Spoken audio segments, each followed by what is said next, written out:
மல்கியா அதிகாரம் 1. மல்கியாவை கொண்டு கர்த்தர் இஸ்ரவேலுக்கு சொன்ன வார்த்தையின் பாரம். நான் உங்களை சிநேகித்தேன் என்று கர்த்தர் சொல்லுகிறார். அதற்கு நீங்கள் எங்களை எப்படி சிநேகித்தீர் என்கிறீர்கள்.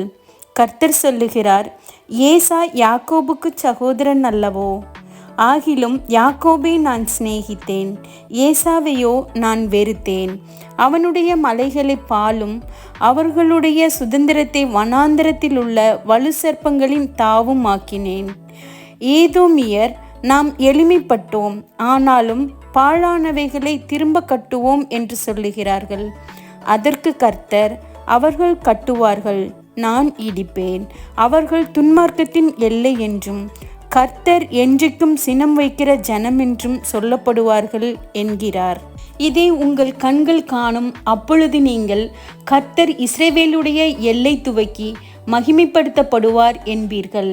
குமாரன் தன் பிதாவையும் ஊழியக்காரன் தன் எஜமானனையும் கனம் பண்ணுகிறார்களே. நான் பிதாவானால் என் கனம் எங்கே?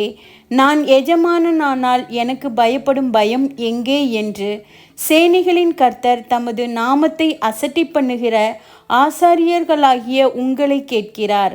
அதற்கு நீங்கள், உமது நாமத்தை எதினாலே அசட்டை பண்ணினோம் என்கிறீர்கள். என் பீடத்தின் மேல் அசுத்தமான அப்பத்தை படைக்கிறதினாலேயே. ஆனாலும் உம்மை எதினாலே அசுத்தப்படுத்தினோம் என்கிறீர்கள். கர்த்தருடைய பந்தி எண்ணமற்று போயிற்றென்று நீங்கள் சொல்லுகிறதினாலேயே. நீங்கள் கண் ஊனமானதை பலியிட கொண்டு வந்தாலும் அது பொல்லாப்பல்ல. நீங்கள் கால் ஊனமானதையும் நசல் பிடித்ததையும் கொண்டு வந்தாலும் அது பொல்லாப்பல்ல என்கிறீர்களே.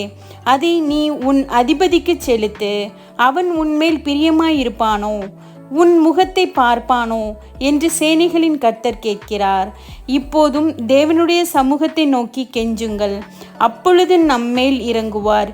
இது உங்களாலே வந்த காரியம், அவர் உங்களை அங்கீகரிப்பாரோ என்று சேனைகளின் கர்த்தர் கேட்கிறார். உங்களில் எவன் கூலி இல்லாமல் கதவுகளை பூட்டுவான்?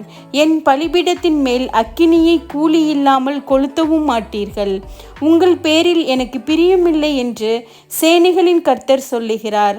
உங்கள் கைகளில் உள்ள காணிக்கை எனக்கு உகந்ததல்ல. சூரியன் உதிக்கிற திசை தொடங்கி அது அஸ்தமிக்கிற திசை வரைக்கும் என் நாமம் ஜாதிகளுக்குள்ளே மகத்துவமாயிருக்கும். எல்லா இடங்களிலும் என் நாமத்துக்கு தூபமும் சுத்தமான காணிக்கையும் செலுத்தப்படும். என் நாமம் ஜாதிகளுக்குள்ளே மகத்துவமாயிருக்கும் என்று சேனைகளின் கர்த்தர் சொல்லுகிறார்.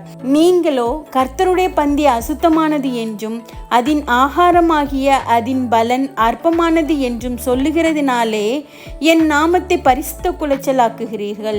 இதோ இது எவ்வளவு வருத்தம் என்று சொல்லி அதை ஒரு திறனமாய் பேசி பீருண்டதையும் கால் ஊனமானதையும் நசல் கொண்டதையும் கொண்டு வந்து காணிக்கையாக செலுத்துகிறீர்கள் என்று சேனைகளின் கர்த்தர் சொல்லுகிறார்.